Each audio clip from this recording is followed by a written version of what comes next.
Hi there, Chris from TotallyEV, and having recently seen the BYD Atto 3 at the Fully Charged show, I'm very happy to be saying that I'm actually driving one now.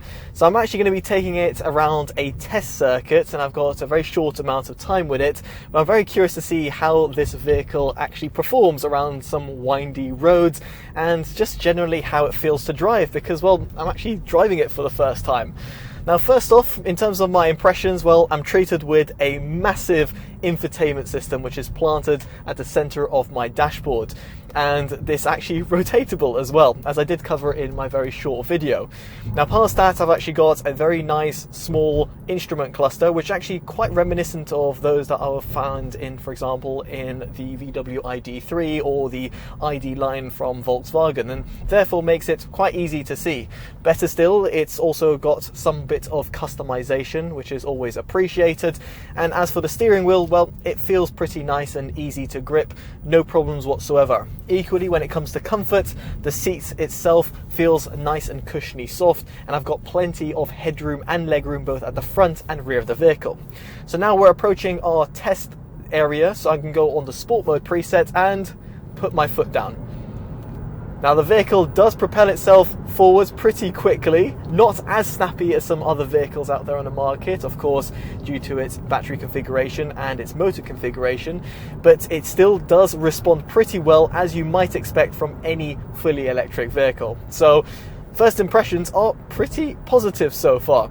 Now, I should tell you a little bit about the car. Now, the vehicle has got a 60.48 kilowatt hour battery pack, and that means it's got a claimed range of roughly 260 miles, at least on the combined cycle. Now, I can see from my own instrument cluster that it's saying that it's got 122 miles left, and we've got 47% charge. I'll let you guys do the maths, but roughly that comes in at 240 to 250 miles.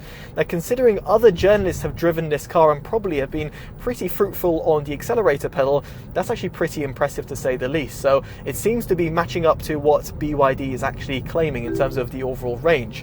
Now, what you heard right there is the voice recognition. Indeed, it just picked up from the voice recognition of me saying the brand's name. This function is not yet supported. And yes, having just said something there, it thinks that I'm trying to communicate with it. But let's try it out. BYD. Nope. Hey BYD.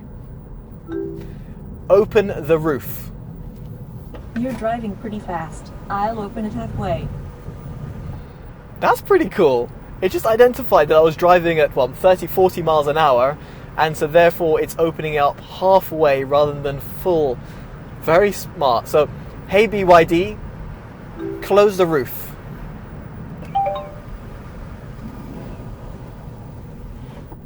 Very, very cool. So the voice recognition certainly does work a treat, and therefore means that you can just do certain commands very easily. Now, I'm letting certain cars fly by because I don't want to be basically bothering them and taking away from their fun around the route, because I'm not exactly putting my foot down to the metal. But anyway, so far the vehicle feels pretty good, and yes, the use of technology is certainly there. You can certainly see it via the infotainment system, and the voice recognition seemed to work pretty well. Of course, that is if you want it. If of course you didn't, well, you could have easily disabled it.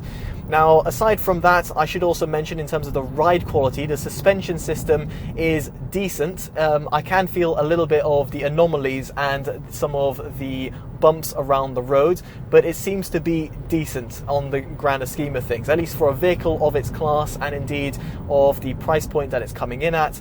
I've got no real inherent complaints. Going around this little windy route seems to be grabbing pretty well, and that's the spec sheet that's gone flying around to the passenger side. So there we have it. I've had a quick drive of the Atto 3, and I must say my overall impressions are pretty positive. I think what the manufacturer has done over here should be commended. Now, I'd be curious to know what you guys make of it down in the comment section below, and of course, if you've liked this very short and potentially informative video, definitely do drop a like, subscribe, and hit that bell notification, all of which would be greatly appreciated. As such, I've been Chris from TotallyEV, and I'll hopefully see you in the next one. Take care of yourselves, and goodbye.